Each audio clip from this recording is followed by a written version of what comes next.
hamparan samudra yang memisahkan dua daratan, terdapat sebuah legenda tentang kerajaan mutiara, sebuah negeri makmur yang cahayanya diredupkan oleh pengkhianatan. Namun, harapan tidak sepenuhnya padam.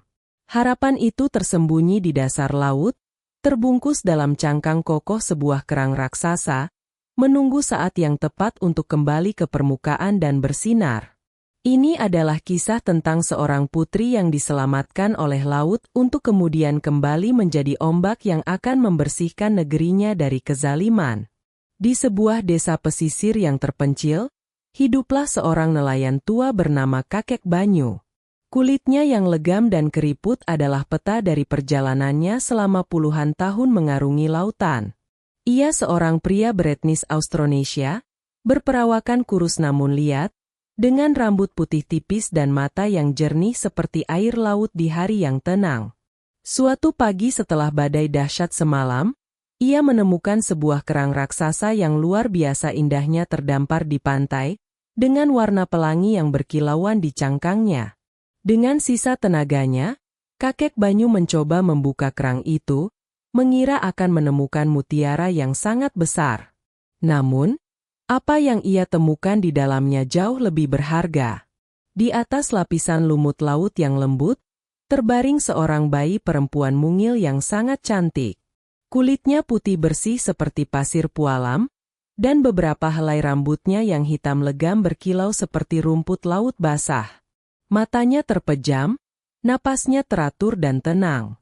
Bayi itu terbungkus selimut sutra berwarna biru laut yang sudah usang, dan di sudut kain itu terdapat sebuah sulaman lambang yang aneh, gambar mahkota yang dihiasi sebutir mutiara. Kakek Banyu, yang tidak pernah dikaruniai anak, merasakan ikatan aneh dengan bayi itu. Ia percaya bahwa laut, sahabat seumur hidupnya, telah memberinya hadiah terindah. Ia pun membawa bayi itu pulang ke gubuk sederhananya. Kakek Banyu menamai bayi itu Marjani. Nama yang ia rangkai dari kata, marjan, permata dari lautan. Ia berjanji pada dirinya sendiri dan pada samudra luas untuk merawat dan melindungi anak itu dengan segenap jiwa raganya. Ia menyimpan selimut bersulam itu di dalam sebuah kotak kayu tua, sebuah rahasia kecil di antara dirinya dan sang bayi yang kelak akan mengubah takdir banyak orang. Sejak hari itu, gubuk kecil Kakek Banyu yang sunyi kini dipenuhi oleh tawa dan tangis seorang bayi. Ia merawat Marjani dengan penuh kasih sayang, memberinya makan dari hasil laut terbaik dan menyanyikannya lagu-lagu nelayan sebagai pengantar tidur. Kakek Banyu tidak tahu dari mana asal bayi itu, tetapi hatinya mengatakan bahwa anak ini ditakdirkan untuk sesuatu yang besar, lebih besar dari lautan itu sendiri. Tahun-tahun berlalu, dan Marjani tumbuh menjadi seorang gadis yang luar biasa cantik dan baik hati.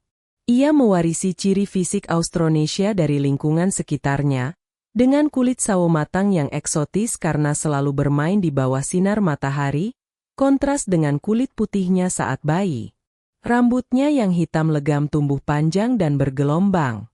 Perawakannya ramping dan semampai, dengan gerak-gerik yang anggun namun juga cekatan seperti nelayan. Marjani tumbuh menjadi gadis yang menyatu dengan alam.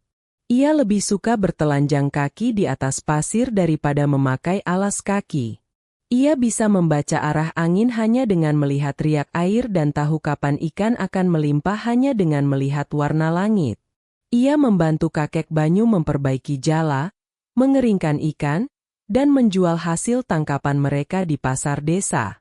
Semua orang di desa menyayanginya karena sifatnya yang ramah dan suka menolong.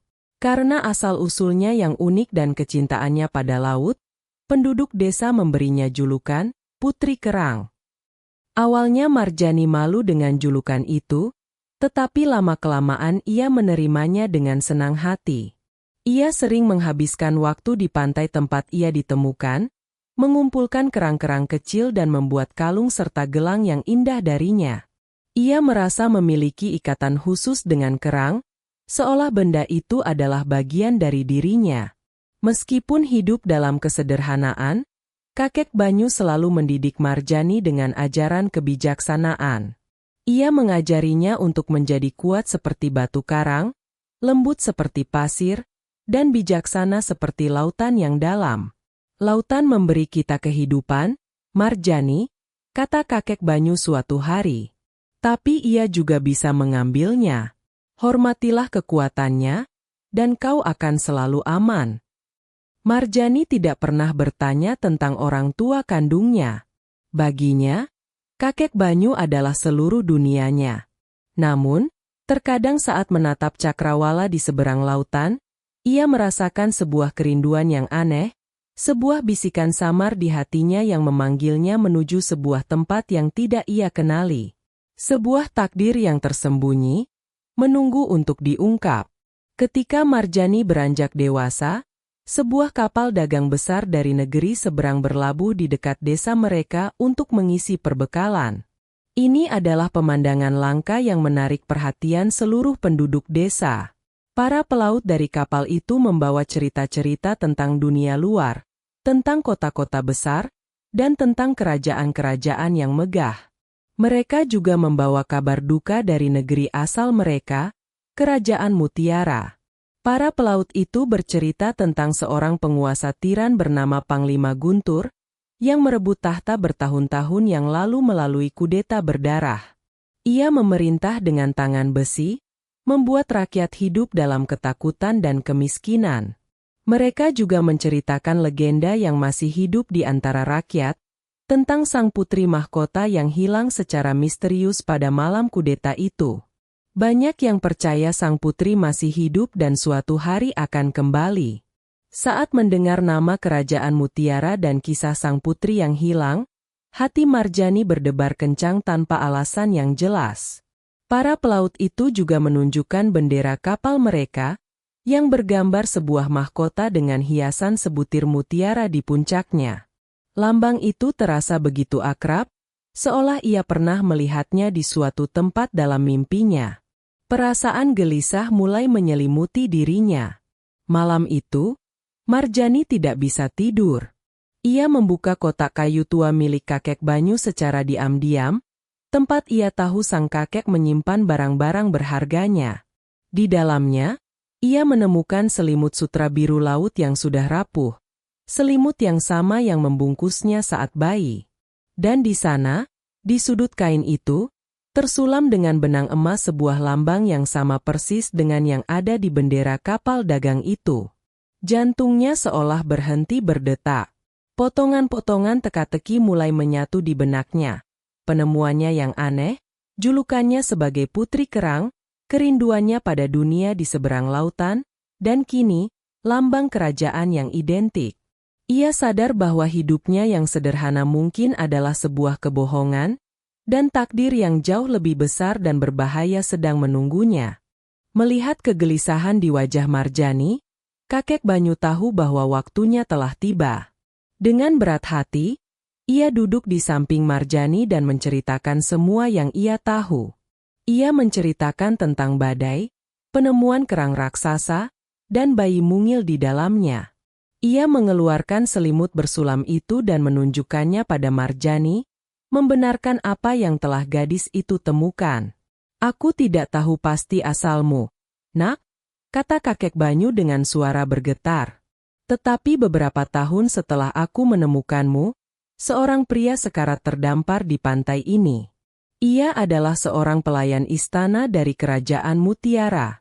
Sebelum menghembuskan napas terakhir, ia bercerita bahwa ia telah menyelamatkan putri rajanya dari kekejaman Panglima Guntur dengan menaruhnya di dalam kerang ajaib dan membiarkannya dihanyutkan oleh ombak, berharap Sang Pencipta akan melindunginya. Kakek Banyu melanjutkan ceritanya. Pelayan setia itu bernama Setia. Ia menjelaskan bahwa Panglima Guntur adalah seorang komandan militer yang ambisius dan haus kekuasaan. Ia mengkhianati raja yang baik hati, membunuh seluruh keluarga kerajaan dalam satu malam. Setia berhasil membawa sang putri yang masih bayi keluar dari istana dan membawanya ke pantai tersembunyi, tempat kerang-kerang raksasa ajaib bersemayam. Pelayan itu, dengan napas terakhirnya, memberikan sebuah wasiat kepada kakek Banyu. Ia memintanya untuk menjaga sang putri hingga ia dewasa dan cukup kuat untuk kembali. Ia juga memberitahukan tentang sebuah tanda lahir khusus di bahu kanan sang putri, berbentuk seperti cangkang kerang kecil, sebagai bukti identitasnya yang tak terbantahkan. Marjani segera memeriksa bahunya, dan di sana, ia menemukan tanda lahir yang dimaksud. Kebenaran itu menghantam Marjani seperti gelombang pasang. Ia bukan hanya putri kerang, julukan sayang dari penduduk desa. Ia adalah Putri Marjani, pewaris tahta kerajaan Mutiara yang sah. Air mata mengalir di pipinya, campuran antara duka atas keluarga yang tak pernah ia kenal dan ketakutan akan masa depan yang kini terbentang di hadapannya. Setelah mengetahui kebenaran tentang jati dirinya, Marjani mengalami pergulatan batin yang hebat. Separuh dirinya ingin tetap tinggal di desa, menjalani kehidupan yang damai bersama kakek Banyu yang sangat ia cintai. Namun, separuh dirinya yang lain merasa terpanggil oleh darah leluhurnya dan penderitaan rakyatnya di kerajaan Mutiara. Ia tidak bisa mengabaikan tanggung jawab yang kini berada di pundaknya. Setelah berhari-hari merenung di tepi pantai, Marjani membuat keputusan. Ia akan pergi ke kerajaan Mutiara, bukan hanya untuk merebut kembali tahtanya, tetapi untuk membebaskan rakyatnya dari cengkeraman tiran. Ia mendatangi kakek Banyu dan menyatakan niatnya dengan tekad yang membara di matanya. Kakek Banyu, meskipun sedih, tersenyum bangga. Ia tahu inilah takdir yang harus dijalani oleh Marjani. Kakek Banyu membantunya mempersiapkan perjalanan. Ia memberikan Marjani perahu terbaiknya, yang ia beri nama Harapan.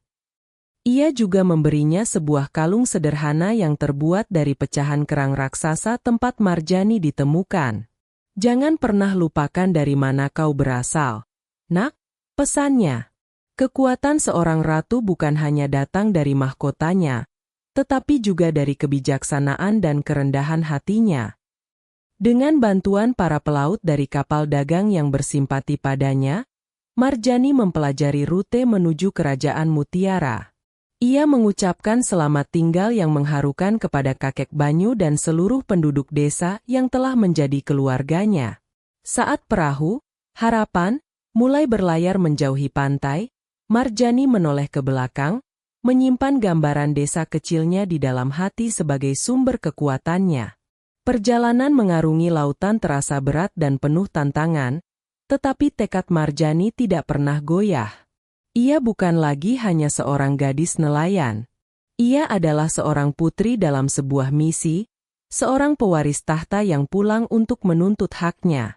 Setiap deburan ombak yang menghantam perahunya seolah memberinya kekuatan, mendorongnya semakin dekat menuju takdirnya.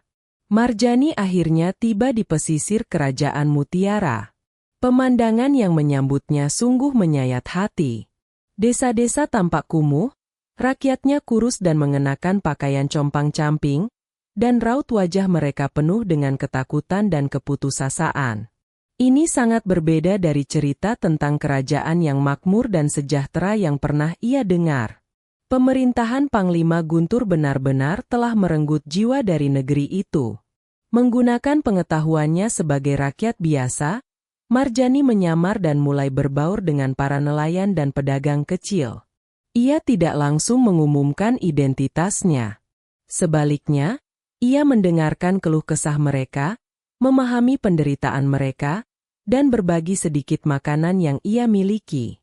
Kebaikan dan empatinya yang tulus dengan cepat membuatnya dihormati dan dipercaya. Perlahan, Marjani mulai menanamkan benih-benih harapan. Ia menceritakan legenda tentang sang putri yang hilang, meyakinkan mereka bahwa harapan belum mati. Ia menggunakan julukannya, Putri Kerang, untuk membangun sebuah gerakan perlawanan dari rakyat jelata. Nama itu menjadi simbol harapan, seorang pemimpin yang lahir dari laut dan rakyat biasa, bukan dari kemewahan istana. Berita tentang gerakan Putri Kerang menyebar dengan cepat dari mulut ke mulut, membangkitkan kembali semangat perlawanan yang telah lama padam. Beberapa bangsawan tua yang masih setia pada mendiang raja mulai menghubunginya secara diam-diam, menawarkan dukungan mereka. Pasukan kecil namun solid mulai terbentuk, terdiri dari para nelayan, petani, dan prajurit yang muak dengan kekejaman Panglima Guntur. Marjani membuktikan dirinya sebagai pemimpin yang cerdas dan berani. Ia menggunakan pengetahuannya tentang laut dan pesisir untuk merencanakan serangan gerilya terhadap pos-pos pajak dan gudang makanan milik Panglima Guntur, kemudian membagikan hasilnya kepada rakyat. Ia memimpin bukan dengan pedang, tetapi dengan inspirasi dan strategi. Ia adalah ombak yang tenang namun kuat, yang perlahan tapi pasti mengikis batu karang tirani.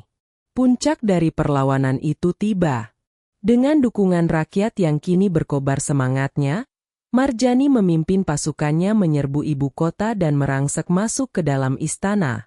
Para penjaga istana, yang sebagian besar juga berasal dari rakyat biasa, memilih untuk tidak melawan dan membuka gerbang untuk sang putri yang telah lama mereka nantikan. Marjani, dengan pakaian sederhana namun memancarkan aura kepemimpinan yang kuat, berjalan tegap menuju balairung istana.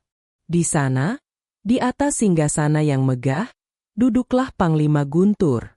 Ia adalah seorang pria berperawakan besar dan angkuh, dengan wajah keras dan mata yang dingin.